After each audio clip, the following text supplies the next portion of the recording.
think it's really important to clarify that we were not founded as a Christian nation.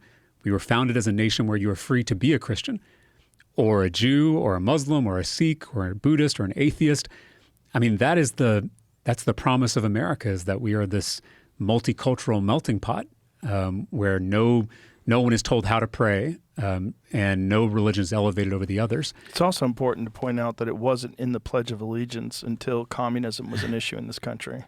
Yeah, and to be fair, the Declaration of Independence does mention a creator, and now it doesn't necessarily mention the Christian God, but it does mention a creator. I think probably in a deliberate attempt to be less sectarian and more open.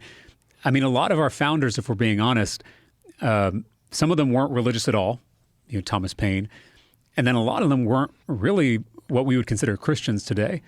A lot of them were deists, where they saw God as this impersonal clockmaker who created the universe and stepped away, and they saw that the universe fit together in this perfect way, almost like a clock or a watch, and so they assumed that God was this watchmaker, this clockmaker, and then kind of stepped away from God's creation. It's not an invalid view. I don't mean to cast aspersions on that view, but it's very different than a lot of Christians today who have a personal relationship with God and feel God's intervention in our lives and in our world.